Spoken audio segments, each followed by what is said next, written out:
Hello नमस्कार दोस्तों। एक बार फिर से आपका स्वागत है हेमन एजुकेशन यूट्यूब चैनल पे। और आज हम बात करने वाले हैं how was the HS examination, क्या इसकी कट ऑफ रह सकती है और अब हमें क्या करना चाहिए, और जो नेक्स्ट एचएस की वैकेंसी आने वाली है इसके बारे में कुछ अपडेट। चलिए स्टार्ट करते हैं। कुछ ऑब्जर्वेशन रिगार्डिंग एचएस एग्जामिनेशन जो कि 24 जुलाई को हुआ था। ठीक है, no doubt exam was difficult और लास्ट ईयर से हार्ड था ये एग्जाम। और कारण ये था कि लास्ट ईयर जो क्वेश्चन आए थे फैक्चुअल थे, बट स्टेटमेंट में भी कुछ क्वेश्चन थे, बट मोर अबाउट फैक्चुअल थे, जो simple simple ancient medieval science के बारे में सबको पता होती है। जनरल हम पढ़ते हैं, तैयारी करते हैं तो पता होती है। ठीक है, इस बार क्या हुआ कि फैक्चुअल था, बट फैक्चुअल को उन्होंने स्टेटमेंट में डाल दिया। हर क्वेश्चन के अंदर आपको स्टेटमेंट दिख रही है, किसी में 3, किसी में 4, किसी में 5, इनफैक्ट किसी में 6 भी। और जो वन लाइनर क्वेश्चन थे वो काफी कम थे। ठीक है, तो एग्जाम वाज लेंथी भी था as compare to last year, और डिफिकल्ट भी था as compare to last year. और सबसे बड़ी बात कि जो स्टाफ सिलेक्शन क्राउड है वो बाहर हो गए, जो लूसेंट पढ़ के सोच रहे थे कि हम इसको क्लियर कर देंगे या फिर PYQ देख के इसको क्लियर कर देंगे, वैसा कुछ नहीं हुआ। आपको डेप्थ नॉलेज चेक कर रहे थे, वो फैक्ट भी है तो भी वो एक डेप्थ नॉलेज। अगर आप किसी एशियंट पढ़ रहे हो अगर, तो आपने सिर्फ फैक्ट पढ़ा है कि भाई हाँ पल्लवा के अंदर फर्स्ट राजा ये था, सेकंड ये था, बट उसके टेम्पल आर्किटेक्चर आपने नहीं पढ़े। ठीक है, सीक्वेंस आपने नहीं पढ़ा। जो पांड्याज हैं, चेराज हैं, चोलाज हैं, वो कब आए, उससे पहले आए या बाद में आए। ठीक है, उसका आर्किटेक्चर में क्या डिफरेंस था, थोड़ा अगर आप डीप में नहीं पढ़ा। ठीक है, अगर आपने फैक्चुअल भी गेन किया है, बट वो इतना भी फैक्चुअल अगर आप कोई स्टैंडर्ड बुक पढ़े भी ना अगर उसको गेन कर रहे हैं, तो वो एग्जाम के अंदर अप्लाई नहीं कर पाते हैं। जैसे ये एग्जाम हो, स्टेटमेंट वाइज जो एग्जाम है उसके अंदर हम अप्लाई नहीं कर पाते हैं जनरली। ठीक है, और स्टाफ सिलेक्शन क्राउड है वो बिल्कुल वाइप्ड आउट हो चुका है, ये तो बता ही दिया मैंने। और अटेंडेंस इस एग्जाम के अंदर काफी कम रही। एक तो कारण ये था कि जो सेंटर है वो काफी दूर थे, ऑलमोस्ट किसी का 100 किलोमीटर, किसी का 150 किलोमीटर, तो इस वजह से। और सेकंड ये था कि जो एग्जाम के अंदर करप्शन हुआ उसके कारण, भाई करप्शन तो होना ही है, तो फिर क्यों इतनी दूर एग्जाम देने जाना, तो ये कुछ फैक्टर काम कर रहे थे। ठीक है, लेकिन जो कॉम्पिटिटर है वो एग्जाम देने पक्का जाएगा, चाहे 100 किलोमीटर जो दूर हो, चाहे 200 किलोमीटर दूर हो। ठीक है, वो एग्जाम देने के लिए आए हुए थे। और जो ऐसा नहीं कि इस अटेंडेंस का फर्क पड़ेगा उस कट ऑफ के ऊपर, मुझे नहीं लगता कि ऐसा कुछ होने वाला है, क्योंकि यूपीएससी के अंदर भी कट ऑफ जो है वो अगर 10 लाख बच्चे देंगे तो भी कट ऑफ उतनी रहेगी, और 5 लाख बच्चे दे रहे हैं तो भी उतनी रहेगी। ठीक है, अब हम बात करते हैं कुछ कट ऑफ के बारे में। कट ऑफ रहती है हमेशा नंबर ऑफ इजी क्वेश्चन। ठीक है, number of easy question minus 5 silly mistakes होती हैं, obvious सी बात है। किसी से किसी ने गोला गलत भर दिया, किसी ने जल्दबाजी में स्टेटमेंट नहीं पढ़ा करेक्ट है कि इनकरेक्ट है। ठीक है, और किसी ने सही मार्क किया बट फाइनल ओमार शीट के अंदर कुछ सीरीज में कुछ गलती कर दी, ऐसा मोटे मोटे तौर पे। और कई बार क्या होता है कि पूछा कुछ और होता है, हम दिमाग में कुछ और चल रहा होता है, इसमें ठीक कर दिया भी हाँ, लेकिन फाइनल के अंदर इसमें पूछा करेक्ट, हमने कर दिया भी 1 2 3, वाह ये तीनों गलत है, उसमें मार्क कर दिया, लेकिन पूछा हुआ है कुछ और।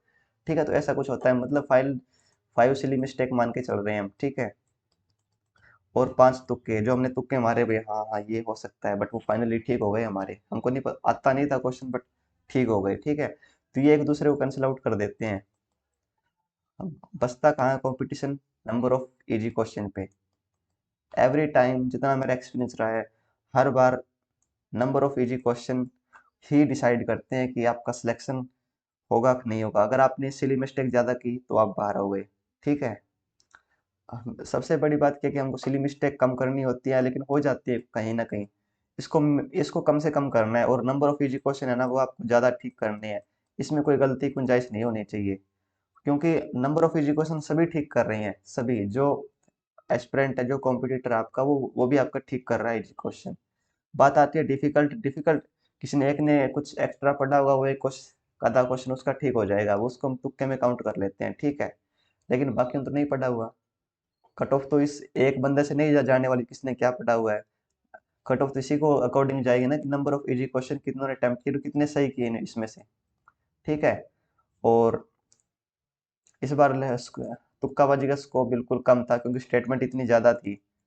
ठीक है, इतना लेंथी क्वेश्चन पेपर था कि सोल्व करते हुए ऑलमोस्ट 2 घंटे पूरे हो गए थे सभी को, और सेकंड राउंड के लिए टाइम बहुत कम बच रहा था। ठीक है, और सिली मिस्टेक अगर आपकी ज़्यादा है, तुक्के आपके कम ठीक हुए, तो आप कट ऑफ से बाहर हो, इस रेस से बाहर हो। कट ऑफ क्या रहेगी, जनरली स्कोर है वो 65 के अराउंड बन रहा है, किसी का 60 है, किसी का 55 है। तो लास्ट ईयर जो जितने स्कोर बन रहे थे ना कि 75 70, वैसा कुछ स्कोर देखने को नहीं मिला इस बार। और जो कट ऑफ की बात है जनरल कैटेगरी के अंदर, 60 में प्लस माइनस टू, 60 के अंदर प्लस माइनस टू कर लीजिए आप, यानी 58 से 62 के बीच में अनुमान है रह सकती है। मैं नहीं कह रहा कि यही रहेगी, अनुमान है ऐसा रह सकती है। मैं एचपीएससी का चेयरमैन नहीं हूँ कि मैं आपको बता सकूँ बिल्कुल सही कि एग्जैक्ट क्या कुछ रहने वाली है कट ऑफ। ठीक है, और अगर लोअर साइड लेके चलें, ठीक है, अगर आपका स्कोर 55 बन रहा है तो आप मेंस की तैयारी कीजिए, क्योंकि कट ऑफ नहीं पता किसी को भी क्या कुछ जानने वाली है। लेकिन 55 अगर आपका बन रहा है स्कोर ना जनरल कैटेगरी के अंदर, बाकी जो कैटेगरीज हैं वो अपना अकॉर्डिंग हिसाब लगा सकते हैं आपकी, आपका स्कोर कहाँ पे लाई कर रहा है। ठीक है, जनरल बात कर रहा हूँ मैं। अगर आपका स्कोर 55 बन रहा है तो आप मेंस की तैयारी कीजिए। कुछ नहीं पता होता, क्या पता कट ऑफ 55 चली जाए, क्या पता 65 चले जाए, we don't know, but lower side लेके चल रहे हैं हम। ये अगर आपका स्कोर 55 है तो आप मेंस की तैयारी कीजिए। जो अब और फाइनल जो आएगा, एचपीएससी प्रीलिम्स का फाइनल जो आएगा, अभी उसके बीच में 15, मान के चलिए 15 दिन का गैप है। ठीक है, अगर आप इस गैप को, अगर आपने अभी तैयारी स्टार्ट नहीं की, अगर आपका सिलेक्शन हो जाता है फाइनल के अंदर, तो जो गैप है ना, जो ऑलरेडी बच्चे तैयारी कर रहे हैं मेंस की, तो उस गैप को आप क्लियर नहीं कर पाएंगे। ठीक है, तो आपको वो लॉस हो सकता है। तो इसीलिए आप, अगर आपके 55 मन रहे हैं, ऐसा नहीं कर रहे आप कोई कोर्स ज्वाइन कीजिए कुछ कीजिए, लेकिन आप मेंस की तैयारी स्टार्ट कर दीजिए। ठीक है, और जो बेनिफिट क्या होगा कि नेक्स्ट जो अच्छे से आने वाला है उसके अंदर 95 वैकेंसी है। ठीक है, अभी उसका नोटिफिकेशन आया नहीं है, बट जल्दी उसका नोटिफिकेशन आ जाएगा। उस नोटिफिकेशन के अंदर आते ही आपको प्रीलिम्स स्टार्ट कर देना है। प्रीलिम्स के लिए ज़्यादा नहीं, लेकिन 2 मंथ इम्पोर्टेंट होते हैं। ठीक है, 2 महीने के अंदर तैयारी हो सकती है अगर आपने पहले से कुछ पढ़ा हुआ है तो, उसकी बात कर रहा हूँ। अगर आप बिल्कुल नए एस्पिरेंट है तो ऑब्वियसली बात, उसमें टाइम लगता है बिल्ड करने में, कंसेप्ट बिल्ड करने में। बट अगर आपने प्रीलिम्स की तैयारी की है, ठीक है, अगर आपका स्कोर यहाँ तक पहुँच रहा है तो ऑलमोस्ट 2 मंथ सफिशियंट है नेक्स्ट प्रीलिम्स के लिए। हाँ, और आप मेंस की तैयारी कीजिए, क्योंकि मेंस के अंदर काफ़ी कम समय मिलने वाला है इस बार, और अगली बार भी ऐसा ही रहता है, 2 से 3 मंथ का टाइम मिलता है बीच के अंदर। आपको मेंस पहले ही कवर करना पड़ता है, उसके अंदर ऑप्शनल भी होता है। ठीक है, और जीएस वन क्या, पूरा जीएस का एग्जाम एक होता है। ठीक है, और 2 लैंग्वेज के पेपर होते हैं। मैं कहता हूँ फर्स्ट ऑफ ऑल आप इनको टारगेट कीजिए, ऑप्शनल और अपना जीएस का पेपर है उसको। ये लैंग्वेज के पेपर काफ़ी कम, 100 मार्क्स के हैं, तो काफ़ी कम स्कोरिंग है। और जनरली जिसकी हिंदी अच्छी है वो हिंदी में स्कोर कर लेगा, जिसकी इंग्लिश अच्छी है वो इंग्लिश में स्कोर कर लेगा। ठीक है, बात आती है यहाँ पर ऑप्शनल में और जीएस में। जीएस सभी कर लेंगे, बात है ऑप्शनल पे। ऑप्शनल आपको अच्छे से करना है, और आप अपनी मेंस की तैयारी स्टार्ट कर दीजिए। और अब बात करते हैं कुछ नेक्स्ट वैकेंसी के बारे में। ऑलमोस्ट इस एग्ज़ाम की जो प्रक्रिया है वो दिसंबर तक इंटरव्यू स्टार्ट करवाने की है। ठीक है, और जो नोटिफिकेशन है वो नेक्स्ट वैकेंसी का, वो जैसे ही मेंस खत्म होता है उसके बाद कभी भी नेक्स्ट वैकेंसी का नोटिफिकेशन आ सकता है। ठीक है, और ये जो 2 वैकेंसी मैंने पहले भी कहा था कि 24th जो इलेक्शन है उससे पहले पहले ये 2 वैकेंसी कंप्लीट करवा देंगे, और ऐसा उनकी मंशा है और दिख भी रहा है।